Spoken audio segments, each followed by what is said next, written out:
الحمدللہ رب العالمین والصلاۃ والسلام علی نبینا محمد وعلی آلہ وصحبہ اجمعین، اما بعد۔ عورتوں کے وراثتی حق، عورتوں کو وراثت نہ ملنے کے جو اسباب ہیں، دیکھیں پہلے تو ہم نے دیکھا ہے کہ عورتیں خود جاہل ہیں، ان کو علم نہیں ہے اور نہ ہی انہوں نے اپنے حق کی کبھی ڈیمانڈ کیا، مطالبہ کیا ہے، تو یہ بھی ایک وجہ ہے ان کو حصہ نہ ملنے کی۔ اور عورتوں کو چاہیے کہ جیسے منہج سلف پہ ہم بات کرتے ہیں کہ ان کو منہج سلف پہ چلنا چاہیے، تو صحابیت کے بارے میں اگر دیکھا جائے تو وہ تو اپنے حصے کی ڈیمانڈ کرتی تھی، جیسے پہلے ہم نے ذکر کیا کہ حضرت فاطمہ نے اپنے حصے کی ڈیمانڈ کی۔ اسی طرح حضرت ابوبکر کے دور میں، حضرت عمر کے دور میں دادی اور نانی نے اپنے حصے کی ڈیمانڈ کی۔ حضرت عثمان کے دور میں ہم دیکھا ہے کہ وہاں پہ بھی ایک عورت نے عدت کے بعد ادھر گزر چکی تھی، شوہر فوت ہوا ہے، شوہر نے بیماری کی حالت میں طلاق دی اور فوت ہوتا ہے، تو اس کو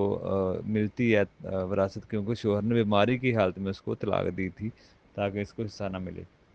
تو عورتوں نے اپنے حصے کی ڈیمانڈ کی۔ اسی طرح ایک واقعہ اور ملتا ہے حضرت عثمان کے دور میں کہ ایک عورت نے اپنے بھائی کے مال میں حصہ لیا، حالانکہ بھائی غیر مسلم تھا، یہ بھی غیر مسلم تھی، اس کا ایک بھائی مسلم تھا، تو اس نے بھائی کو نہیں لینے دیا، خود حصہ رکھا، اس نے کہا مسلمان وارث نہیں بنے گا غیر مسلم کا۔ اسی طرح کچھ دیر بعد اس عورت کا دوسرا مسئلہ اس میں ایک اور آتا ہے حضرت عثمان کے دور میں کہ ایک عورت کا باپ مسلمان ہو گیا اور عورت بیٹی غیر مسلم تھی، اور اس کا ایک بھائی مسلمان تھا، تو جب باپ مسلمان فوت ہوا تو مسلمان بیٹے کو ہی وراثت ملنی ہے نا، جو غیر مسلم بیٹی ہے اس کو تو نہیں ملنی، لیکن تقسیم وراثت سے پہلے اس نے بھی کلمہ پڑھ لیا تاکہ مجھے ملے۔ تو دیکھیں وہاں پہ عورتیں کیسے اپنا حصہ وصول کرتی تھی، جب ان کو پتہ چلا کہ میں غیر مسلم ہوں، مجھے نہیں ملا، تو کلمہ پڑھ لیا تقسیم سے پہلے، وراثت تقسیم ہونے سے پہلے اگر کوئی کلمہ پڑھ لیتا ہے جو وارث جو غیر مسلم ہو تو اس کو بہرحال مل سکتا ہے۔ تو یہ دیکھیں کیسے عورتیں اپنے حصہ کی وہاں پہ ڈیمانڈ کرتی تھی، چھوڑتی نہیں تھی، ٹھیک ہے نا۔ تو یہ آپ دیکھ سکتے ہیں کہ تقسیم سے پہلے اگر کوئی قبول کرتا ہے اسلام، تو عہد فروقی میں یہ بھی ایک مسئلہ آیا کہ اگر کوئی وراثت تقسیم کرنے سے ہونے سے پہلے اسلام قبول کر لے تو اس کو وراثت بر ملے گی۔ تو یہ سلف کے دور کی بہنیں تھیں، حضرت فاطمہ انہوں نے بھی حصے کی ڈیمانڈ کی، نانی نے اپنے حصے کی ڈیمانڈ کی، دادی نے اپنے حصے کی ڈیمانڈ کی، ٹھیک ہے نا۔ تو عثمان کے دور میں بہن نے کا مسئلہ آپ نے دیکھ لیا، اپنے حصے کی ڈیمانڈ کی۔ اسی طرح چوتھے خلیفہ کے دور میں بھی ایک واقعہ پیش آیا کہ بہن کو بھائی کے مال سے 600 دینار میں سے 1 دینار حصہ ملا، تو اس نے کیس کر دیا، ٹھیک ہے نا، حالانکہ اس کا صحیح ان کو ملا، لیکن اس کو ایسے لگا کہ مجھے جیسے صحیح نہیں ملا، جیسے 600 دینار ہے۔ اب اس بھائی کے جو وارث ہیں، بہن نے جی ڈیمانڈ کی کہ مجھے کم ملا ہے، بھائی کے وارثوں میں اس کی بیوی، اس کی ماں اور 2 بیٹیاں تھیں، تو 400 دینار تو بیٹیوں کی طرف چلا گیا، ماں کی طرف 100 دینار چلا گیا، بیوی کی طرف 75 دینار چلے گئے 1/8 کے حساب سے، تو باقی 25 دینار ہی بچتے ہیں۔ تو اس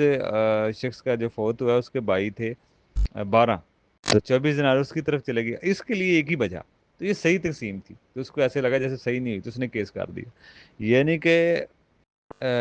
خلفاء راشدین کے دور میں اگر بہنوں کو حصہ ملتا بھی تھا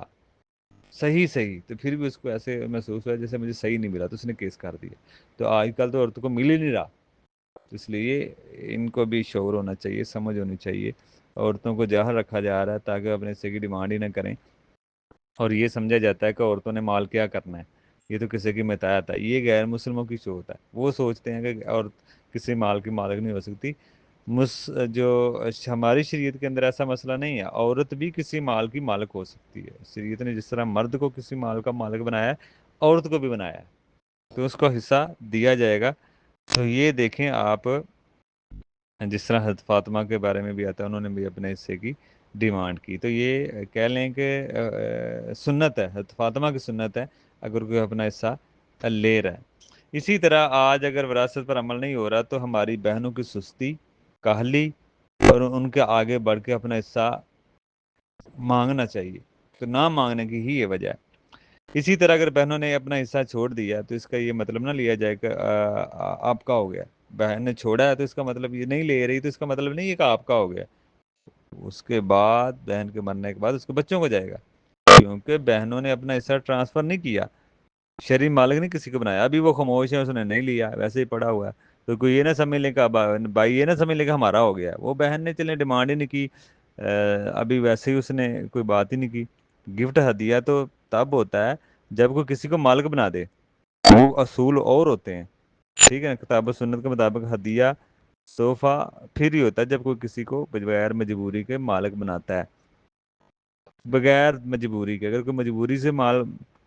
دباؤ میں کسی میں ہدیہ دے رہا ہے تو پھر تو ہدیہ قبول کرنا جائز ہی نہیں، وہ حرام ہے۔ اگر آپ کو پتہ چل جائے کوئی شرم سے دے رہا ہے، مجبوری میں دے رہی کوئی بہن